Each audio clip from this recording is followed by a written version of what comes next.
भाजपनं राज्यात निवडणुकीच्या आधीच मोठी आघाडी घेतली आहे। नगरपंचायत नगर परिषदेच्या निवडणुकीत भाजपनं 100 पार केली आहे। भाजपचे 100 उमेदवार निवडून आलेले आहेत। दोंडाईच्या नगर परिषदेत तर सर्व 26 उमेदवार हे बिनविरोध निवडून आले। दरम्यान भाजपच्या या बिनविरोधावर विरोधकांनी चांगलाच हल्लाबोल केलेला आहे। पाहूयात।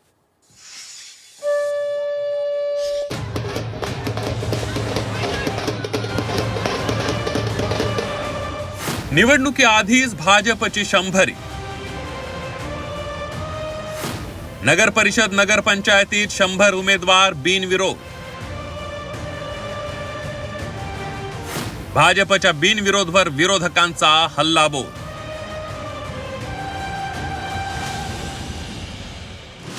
राज्यात मिनी विधानसभा निवडणुकांची रणधुमाळी सुरू झाली आहे। त्यामुळे राजकीय वातावरण चांगलंच तापलंय। अनेक ठिकाणी काही उमेदवारांची बिनविरोध निवड झाली आहे, तर उर्वरित ठिकाणी बहुरंगी लढतीमुळे काटेकी टक्कर पाहायला मिळते। दरम्यान भाजपने राज्यात निवडणुकीआधीच विजयाची सेंचुरी मारली आहे। भाजपच्या 100 नगरसेवकांची बिनविरोध निवड झाली आहे। विशेष म्हणजे धुळे जिल्ह्यातील दोंडाईचा नगर परिषदेत भाजपचे 26 उमेदवार बिनविरोध निवडून आले। कोणत्या भागामध्ये भाजपचे किती नगरसेवक बिनविरोध निवडून आलेत, एक नजर टाकूया। उत्तर महाराष्ट्र 49, पश्चिम महाराष्ट्र 41, कोकण 4, मराठवाडा 3 आणि भाजपचे नगराध्यक्ष 4 ठिकाणी बिनविरोध निवडून आलेत। 100 नगरसेवक बिनविरोध निवडून आल्याबाबत भाजपने आनंद व्यक्त केलाय। तसंच भाजपच आपला विकास करू शकते याचा विश्वास जनतेला असून आपण 51% मतं घेऊन मोठा विजय मिळवू असा विश्वास चंद्रशेखर बावनकुळेंनी व्यक्त केलाय। तर दादागिरी गुंडगिरी करून भाजपने 100 गाठली असल्याचा हल्लाबोल विरोधकांनी केलाय। भारतीय जनता पार्टीचा जनतेचा विश्वास आता भाजप आणि महायुतीवर आहे। देवेंद्र फडणवीसचं सरकार, आमचं सरकार महाराष्ट्रामध्ये या ठिकाणी डेव्हलपमेंटचा विषय घेऊन काम करत आहे। डबल इंजिन सरकारला जनतेची गरज आहे। जनता डबल इंजिन सरकारच्या मागे उभी आहे।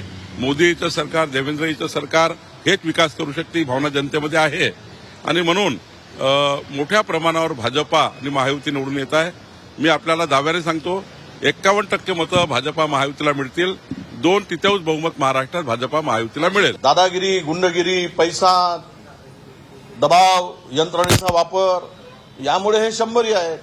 ठीक आहे, असंच करून जर पैशाचा प्रलोभन देऊन दबाव तंत्राचा वापर करून पोलीस बळाचा वापर करून गुंडगिरी करून दादागिरी करून धमकावून जर निवडणुका होत असतील आणि अनपोच झाले म्हणून पाठ थोपटून घेत असतील, सत्ता तुमची आहे, पॉवर तुमच्या हातात आहे, त्याचा वापर करून यंत्रणेचा वापर करून लोकशाही पायदळी तोडवण्याचा तुम्ही ठरवलंच आहे, तर तुम्हाला कोणी रोखूच शकत नाही असा त्याचा अर्थ होतो।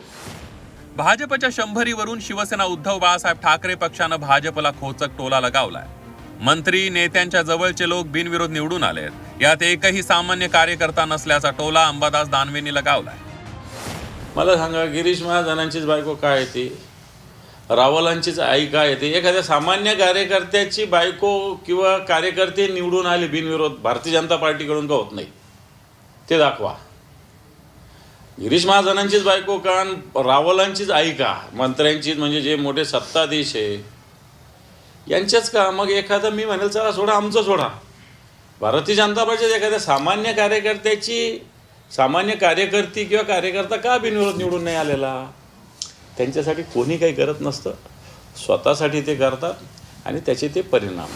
निवडणुकीआधीच भाजपने 100 उमेदवार बिनविरोध निवडून आणत बाजी मारली आहे। तर भाजप सत्ता पैशांचा वापर करून बिनविरोधचा कांगावा करत असल्याचा आरोप विरोधकांनी केलाय। आधीच मतचोरी मतदार यादी घोळावरून राजकारण तापलेलं असताना आता नव्या मुद्द्याची भर पडली आहे। ब्युरो रिपोर्ट, झी 24 तास, मुंबई।